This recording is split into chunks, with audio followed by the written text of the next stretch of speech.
Ahsoka is coming, and a pretty nice trailer was dropped. What to make of it? Well, I'm very, very mixed. On the one hand, the story being teased is fairly intriguing, and I can only do minor spoilers. So I'll have to spoil one small element, which is not that hidden, which is Thrawn, which if you saw The Mandalorian, they already hinted at, but now it's official. The antagonist will be Thrawn.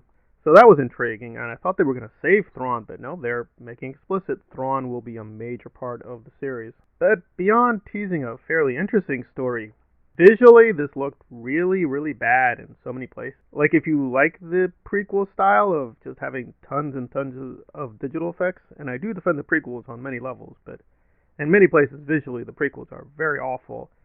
And this is replicating that. This looked really fake. I mean, the level of fakeness in many scenes was extraordinary.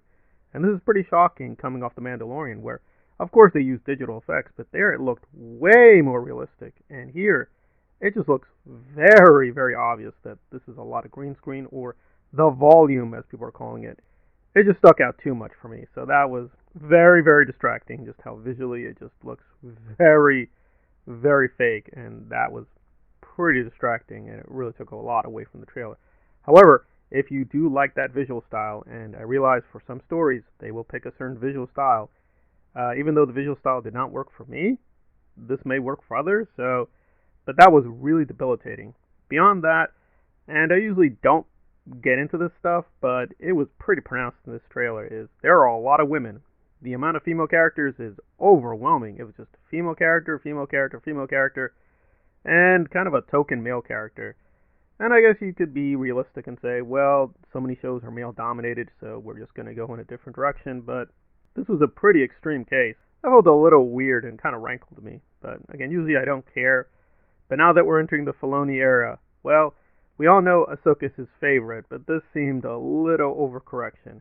And a lot of characters here, if you're not familiar beyond the movies with the characters, will be extremely confusing. Like, I can sort of tell who people are, but unless you're a very hardcore fan of Star Wars media beyond the films, you're going to be a little bit lost as to what exactly is going on. Who are these people? I could do well enough with what I understood, but I don't know. It just seemed a little bit overwhelming. But again, this is definitely made for the Ahsoka fans, and if you are an Ahsoka fan, I'm sure there was a lot here to love, and I'm going to try to do my homework and look at Easter egg videos, but it just seemed a little bit too much at being aimed for that audience and only that audience. So would general Star Wars fans like this? I think the one thing that even general audiences will like are the saber fights. Like, the saber fights now look a lot more realistic. They're doing a lot more with sabers. They look very dynamic. So the fight sequences actually look really, really good and intriguing. So that aspect I thought was very interesting.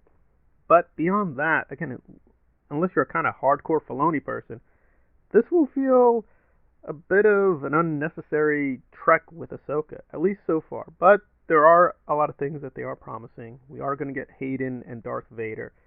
He's not in the trailer, but they heavily hinted he will show up in Season 1. So it's a kind of qualified thumbs up for Ahsoka. I'm going to check it out. I am intrigued enough, but yeah, it does seem very tilted towards selected hardcore audience, which again, to be fair, Andor was too. Andor is very much about a certain part of the Star Wars story, but this felt pretty partisan, and I think that was a little off-putting, and the visual style so far is not working for me. But again, this is a teaser. Maybe they'll solve these problems by the time we see the action, or maybe just those scenes were a bit too extreme with the visual style, but that I think could have been corrected for a very select audience, and I think they will be happy, but the rest of us will be sort of a little puzzled why the focus is being done in the way it is. It's a qualified thumbs up, but it is qualified.